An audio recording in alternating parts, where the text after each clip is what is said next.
What's good, everyone? Today we're going to continue on with the multi-agent series with the Strands SDK, and we're going to continue complicating our graph workflows here. And for that, we'll introduce something known as conditionality. So far, we've talked about just the different multi-agent patterns, such as swarm, graph, mesh, and all that. Right now, we're in the graph part of this series where we're going to focus on how can we customize our agentic workflow as much as possible, or our multi-agentic workflow. And a big part of that is introducing conditionality. Much like in traditional software systems, we need to be able to account for different types of cases and take certain courses of action depending on the input and sometimes the output from a prior agent, right, that we're working with.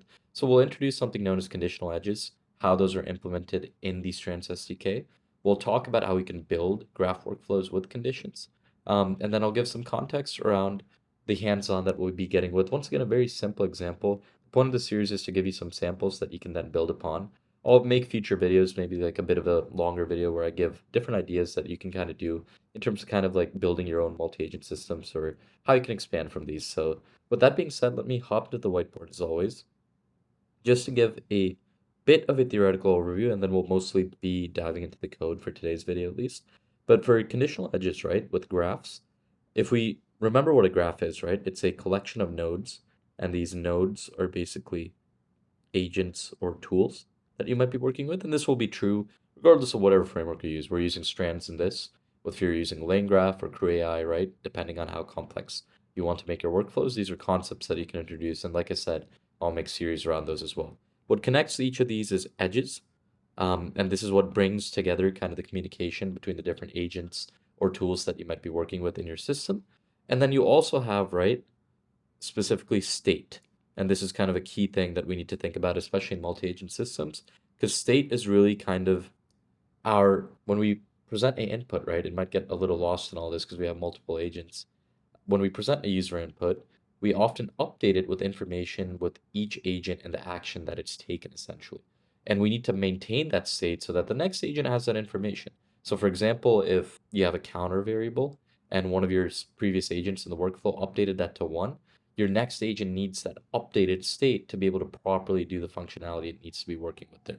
So state is very, very crucial in that sense in terms of being able to maintain that history so that your agent has the appropriate information from the previous agents or previous parts of the workflow to make an informed decision.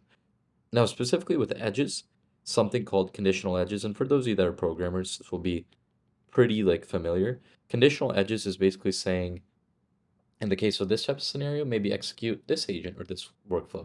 In the case of this type of scenario, execute another agent or another workflow. So let's say I have, for our use case today, let's say I have a stock retriever agent. And this stock retriever agent right here, right, is maybe going to be pulling data down for us. And we're going to do this in a very mock way, but I know there's like a Yahoo API where you can pull down kind of stock data or things of that sort. But let's say you have a stock retriever agent and it's pulling real-time data. And then in our mock use case, let's maybe think that we have two sub-agents, right? We have one agent that is a buy agent. And I know this is a little counterintuitive. You could obviously have a singular agent that does everything, but once again, this is just more of a proof of concept. Let's say you have a buy agent and you have sell agent. And you'll say maybe in the condition that it's over the price N, or if it's less than the price N, I butchered that. You're not supposed to be buying high and selling low, but just think of the concept here as maybe, let's say, less than N. You want to submit a buy. If it's greater than N and you determine that price, right there, you're going to sell your stock then. And essentially, right, you can introduce that type of conditionality via functions. And these are called conditional edges. And what conditional edges do, right, is they take the state of the previous agent, and depending on that state, right, maybe what that agent's generated. So for example, for Apple, maybe it sees that, once again, making up the numbers here, it sees that it's less than $100, and that's the limit that you set in your prompts that you want to be aware of. And then it says, okay, submit a buy. If it's greater than 150, for example, maybe you set that, maybe you'll submit a sell or something of that sort. No clue, by the way, what the real price of Apple is. So these are all just mock numbers right here. And essentially with that type of flow, right, you can start to imagine how you can start customizing these workflows more and more as you start understanding this information. So it's really a conjunction of state where you take that previous input and you feed that into your conditionality function. And based off that, right, the workflow will properly go into whichever kind of way you point it towards. And these don't need to just be a single subagent. Maybe you have a whole other graph with different types of actions that are happening here. Maybe at sell, you then just cleanse your report or something of that sort. There's multiple different ways you could go about this. And essentially, right, this is the concept that we'll cover today, and it'll be a pretty similar example to what I was discussing here. But the essence of what we want to look for here, right, is how can we do this with strands? And what we'll do now is we'll get into that sample. So let me get out of this whiteboard right here. I'm going to get out of the PowerPoint right here as well. And what we'll do is we'll quickly go to our Strands documentation that we've been using for this. And if you see within the graph workflow, and we'll cover swarm in this series as well, I know that's another pattern that we discussed, but within the graph, you'll notice there's something called conditional edges. So we obviously have our components such as the node, edge, and graph builder that we introduced. Check out the previous video for more an introduction to graphs. But here we'll use those same constructs, but we basically introduce a conditional edge here to essentially say that, hey, like, depending on this course of action, if this is what was in the output from the previous agent, perhaps, then go this route or route it to this agent, basically, right? And that's the kind of concept that we're going to be implementing here. And like I said, you can complicate this, you can kind of build on this more and more for your use case as you need. So we'll hop into Cursor, as always, and I'll put this panel on the side with my embarrassing prompts that I've been asking it. And we'll see that, right, for this use case that I was talking about, let's say we have a hypothetical stock kind of retriever agent where we get data. Realistically, you can maybe implement like the Yahoo Finance API or something of that sort. Anything, use your own creativity there, right? Let's say we have that agent, and then we have two agents, one that submits buys, one that submits sells. Obviously, you can simplify that into a singular agent, but for the proof of like concept here, that's what we'll be covering. So we go into our config file, which is where I normally store my prompts and my model metadata, or honestly, Cursor does that for me when I put everything together in one clunky file. But here, we're going to use Bedrock and use Anthropic Claude Sonnet 4 via it. You can request that for access on your AWS console. It's normally my simplest way of going with it, but you can also bring your own model. There's actually SageMaker endpoint support too now, so we can make a quick video in terms of how that works. Here then I've defined 3 different prompts. One is the retriever prompt. You can see you're a stock retriever agent given a stock name in our input. So when I pass that into my kind of main function, we were going to give this access to a tool that generates some mock data. I'll showcase that in a second. We'll then return that price in a message. We're not going to give any other information or recommendation. Obviously, these LLMs, right, they have knowledge of these stocks. They might not have access to real data, but they know that Apple is probably not the price, for example, that my random function here generates. So I just don't want to confuse it or add anything else. So that's why I've structured the prompt like that. Here then, for a buy agent, make it very simple. You're going to hypothetically receive a stock price from the retriever agent, and all we're going to do is output text saying that we recommend buying this if a certain condition is met. Same with sell. If a certain condition is met, we're going to recommend a sell. And you can see that I said, don't worry about any real world prices or any data that you have. Just do it completely off the retriever prompt. So you can see how you can kind of toggle with this and play with this for your use case. The tool that I was talking about, right, which will associate with our retriever agent, you'll see I'm literally just using the Python random module right here to get a price between 100 to 1,000. And then we're literally going to say that's the current price of the stock. And here's the stock price. That's all we want our tool to return, basically. And then you can think of that as the input to the appropriate agent. Now, the key part, though, right, is we have to bring all of this together. How are we going to actually define that conditionality in terms of what we're working with? So we'll very closely follow the documentation itself here, and we'll see that you can submit a buy, you can submit a sell. These are the 2 methods that we're going to have. So we're going to either route it to a buy agent, or we're going to route it to a sell agent, basically. And for these use cases, what we're going to do, right, is for the buy agent, we're going to get the results from the retriever. That's the agent that we're defining ahead of time.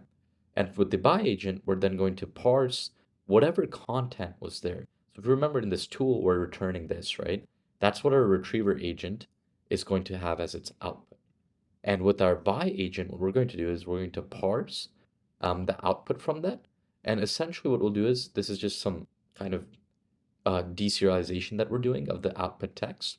And what we'll do is we'll look for the price, because hypothetically, right, our price should be only one integer that's available within this. We're going to parse, we're going to find that. And once we found that, basically, what we're then going to do is see if it's less than 500. And we're going to recommend that we route this to the buyer. So this is our conditionality right here. Basically, if our price from what we've derived from the previous agent state is less than a certain amount, route it to the buyer agent. Very simple logic, and it returns true, because then this means, right, that we should go to the buy agent. And similarly for cell, same logic here, right? We're once again going to use that state kind of object that we were talking about, return it from the ID of the previous agent, which is the retriever, and we'll see this in our graph flow. It'll make a little more sense for you. We're going to parse it for that output text. We're going to regex once again to find the price, basically, in terms of what we're dealing with. And then what we'll do here is we'll say if it's greater than 500, route it to the seller and return true, right? So in that case, hypothetically, you should return it to that part right there. This is just a utility function in terms of providing the graph results. You can read about it a little more in the docs if you're interested. But essentially, we do that here, right? And then what we can see here then is if we come to the main.py, we're going to see all of this coming together, and this might make a little more sense in terms of our conditionality. We're going to retrieve our model, and then we're going to instantiate 3 agents, basically. And for the agent, the retriever agent, which is our first node in this, our entry point, basically, we're going to give that stock price calculator. We say, hey, generate a random number for whatever input stock that they've set. Then I'm going to have a buy agent, right? Which is essentially, along with the sell agent, the 2 subnodes that we're dealing with. And if we introduce our conditionality, right, in the graph builder, the idea is that one of these agents will get executed. Never both, just one of the 2 based off the logic that we've set. And now in this function, you can kind of see it all coming together.